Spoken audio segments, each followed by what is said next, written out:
Hi everyone, my name is Eric, and thanks for visiting the site and watching this video.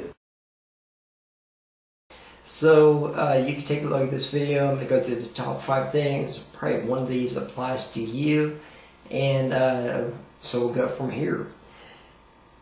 Number 1, a person left the company and the database is unfinished.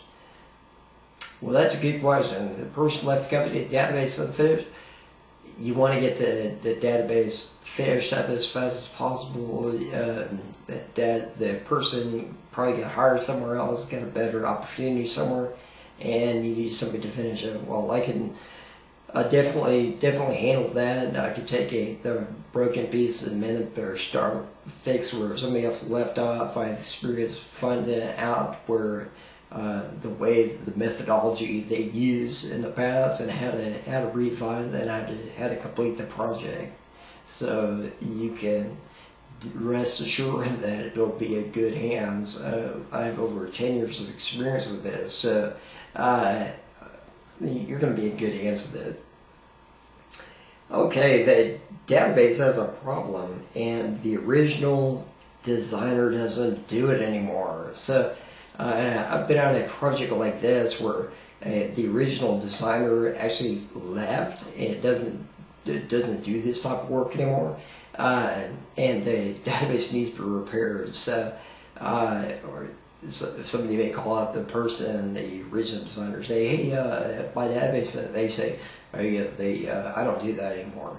So I can definitely assure you that I've been on a project like that before, and have been working with database in the past, and I've had that situation where the original designer, and I never really talked to the original designer. So I was able to figure out what he was trying to get at, the kind of the point, so to speak, and go from there. And actually we added on to that database afterwards. So actually that's actually an advantage, because they left off. Well, I can add some new insight, new technology to it. Alright, next, want to upgrade, but the database doesn't work afterward. Well, good situation. The database needs to be upgraded from a prior version, and due to some conflicts with code and some new things, some new ways of doing old things work differently. Like say with Access 2007 versus prior versions, the scroll mouse, you can't scroll through the records. So I'd go ahead and identify those things, that fix them and make them work to your satisfaction. And also regarding imports, sometimes they'll import people. Just talk to a person. Their designer imported, and it created duplicate records. They messed the whole database up. So they imported and put new contacts with, didn't match up to old contacts, so you had a bunch of orphan records, and you had a big mess on your hands. So definitely can head those problems off before they even a result. Number 4, you want to store a lot of information, but don't know how to handle that. Have an access to database. Well, I've experience with SAP and with Excel and with various other technologies. So if we have a large database like SAP, Access would be definitely a better solution rather than Excel. And you may not understand it, the advantages or disadvantages to the Access database. Why that over Excel?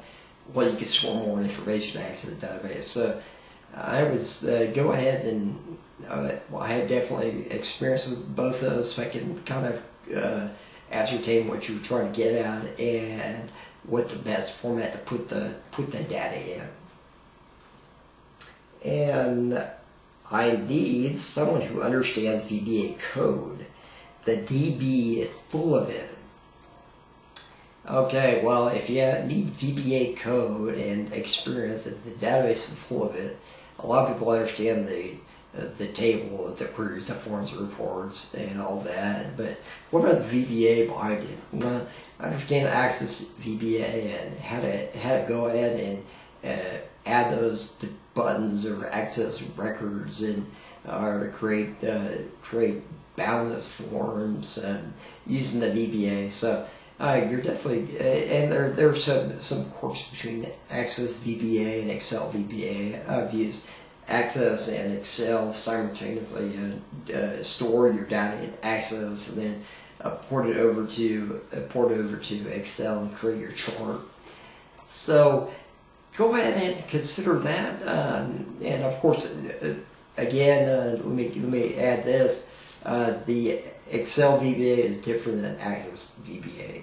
So, but I have the skills and knowledge for both.